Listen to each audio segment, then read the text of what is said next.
What's up, everyone? My name is Nico, and I'm here today to present to you my brand new sports-related YouTube channel. On this channel, I'll be discussing various sport topics in the world of NBA basketball, NFL football, a little bit of MLB baseball, and definitely a lot of European soccer as well. Today, I'll be talking about the NBA bubble, but more specifically, the 8 regular season games that will affect the playoff seeding of the 22 teams that are still mathematically eligible to reach the postseason. So without further ado, let's dive into the video. We start in the Eastern Conference.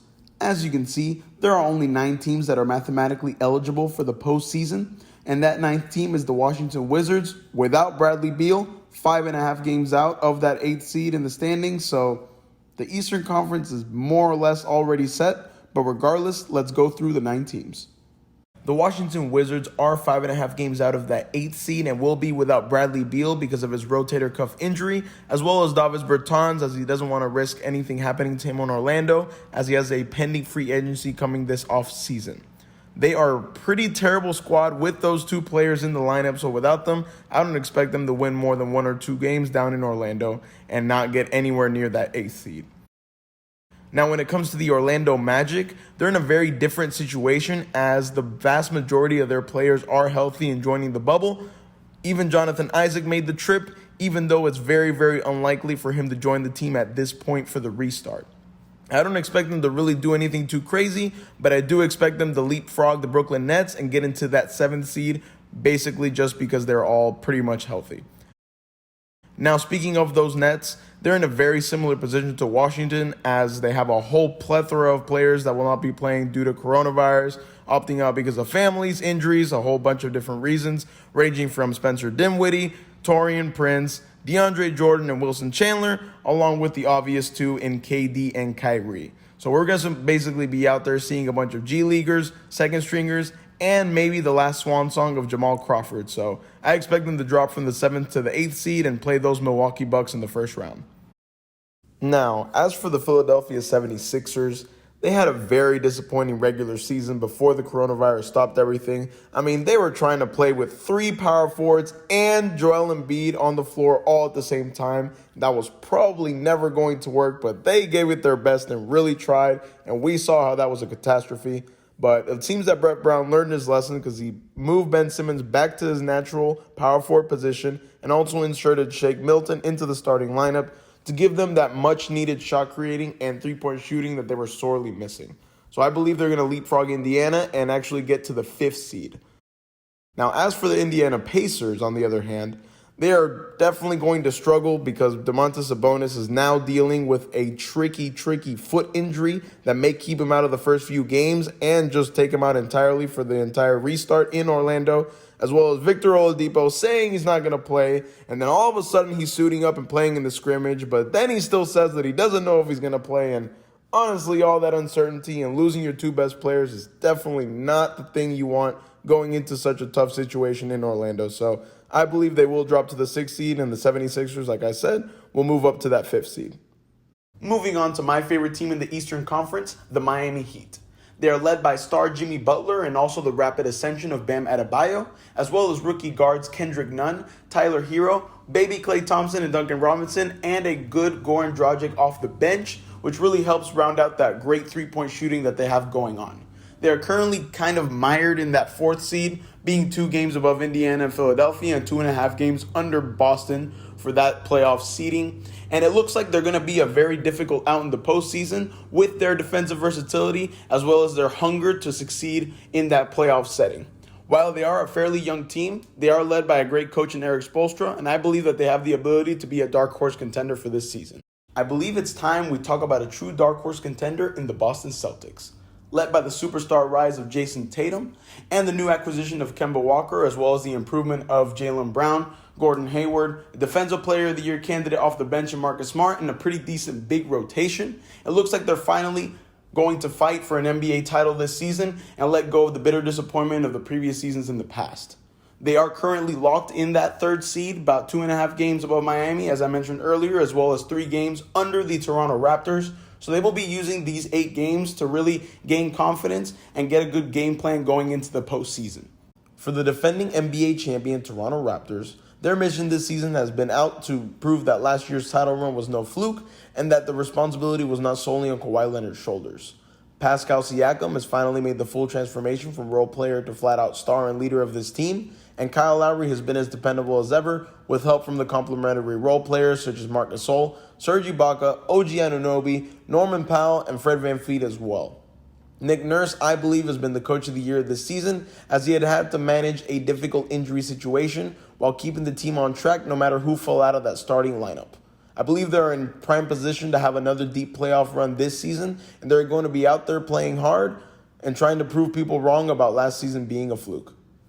Far and away the best team in the Eastern Conference, the Milwaukee Bucks are led by last year's MVP in Giannis Antetokounmpo, who also happens to be this year's one-away favorite for MVP and also Defensive Player of the Year. Chris Middleton is also averaging about 21 points per game on 50, 40, 90 splits, which is very impressive. And Coach Mike Budenholzer has also gotten the role players to fulfill their roles and play to the highest level possible. They have the best record in the NBA, they have the biggest MVP candidate, and I believe that there is no excuse this year for them to not come out of the Eastern Conference. As for the Western Conference, 13 of a possible 15 teams are mathematically still eligible to reach the postseason. And while the Memphis Grizzlies do have a sizable lead at 3.5 games from the Portland Trailblazers, they do have the hardest strength of schedule remaining. So let's begin with those 5 teams that are on the outside looking in. I decided to group the 5 teams that are on the outside looking in all together simply because no one wants me to talk about a whole bunch of teams that are not actually going to make the postseason. The only one that I do see a caution is the Portland Trailblazers, simply because they have that little percentage point that puts them above the rest that have a similar record that they do. Also, Jusuf Nurkic came back, and as we saw previously before he broke his leg, he is a big cog in what Portland does as a passing big and is very important to their success. So while there is a small possibility that they could overtake Memphis, I would not count on that possibility coming to fruition. The Ja Morant Memphis Grizzlies are projected to have a full complementary roster and are mired in that 8th seed as they are 7 games behind Dallas and about 3.5 games ahead of Portland. As I mentioned a little second ago, obviously Portland does have a mathematical chance of overtaking them, but through the Rookie of the Year leading front runner in Ja Morant, along with the other young pieces in Jaren Jackson Jr., Brandon Clark, and with the help of Jonas Valanciunas as well in the center position, the Memphis Grizzlies are well equipped to handle the pressure of the NBA restart and lock that 8th seed down. The Luka Doncic-led Mavericks are in kind of a predicament at the moment. They have had many injuries pop up throughout their campaign, such as the Achilles injury to Dwight Powell, the shoulder injury for Jalen Brunson, and the calf injury to Courtney Lee. To compensate for this, they traded for Willie Cauley-Stein. However, he decided he will not be participating in the NBA restart. They also signed players like Trey Burke and Michael Kidd-Gilchrist in the hope of filling the void, but this all rests on the shoulders of Doncic and Porzingis. Because of the lack of bench depth, I do not believe they have enough firepower to overcome the 1.5 game gap between them and OKC and Houston. Sitting roughly 1 year later after the trade of Russell Westbrook for Chris Paul, both the Houston Rockets and the OKC Thunder have the exact same record. Now, for the Houston Rockets, they did pick up Russ to pair with Harden as they already had chemistry from Oklahoma City, and they responded by pointing up the best point-per-game duo numbers in NBA history. With this, combined with the rest that they got for the last 4 months due to the hiatus, I believe that they are the biggest dark horses for the championship simply because we have seen Russell Westbrook and James Harden kind of burn out in the regular season as they get to the postseason. Now that they will be well rested and the rest of the aging players around the Rockets will be rested as well, I believe they have the best chance out of all the teams that are not in the top 4 seeding in all of the NBA. Now for OKC, this is a completely different scenario as Chris Paul has stepped in and basically been the point guard that he always has been, especially in clutch time. Because of this, it's no surprise that Chris Paul is showing up in a lot of polls as a top 5 and top 10 MVP candidate, leading them to a way better record than what was projected throughout the season. Now, credit has to be given to Dennis Schroeder as well for coming in from Atlanta and becoming the leading 6th Man of the Year candidate and providing that excellent punch off the bench and also being in the closing lineups as well. How I believe the standings will finish is that Utah will actually fall from the 4th seed down to the 6th seed as they are having internal problems, as well as the loss of Bogdanovic. and the OKC Thunder will stay in that 5th seed, and the Rockets will leapfrog them up to the 4th seed. To reiterate on Utah real quick, they are probably my least favorite team in the NBA simply because the Rockets face them basically every year in the playoffs, and there has been internal rifts between Rudy Gobert and Donovan Mitchell because of everything that happened during the coronavirus and Rudy Gobert really not taking it that seriously. With Bojan Bogdanovic having season-ending surgery on his wrist, it looks like they're going to really miss his 20-point per game and the excellent three-point shooting that he provided at the 4 spot.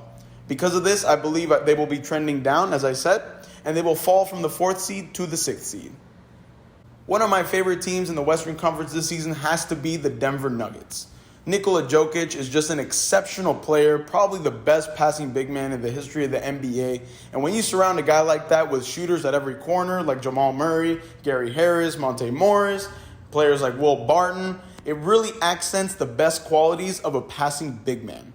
It looks like they're going to have their full complementary roster, which is nice to see. And they're going to be a very difficult team to play in the postseason.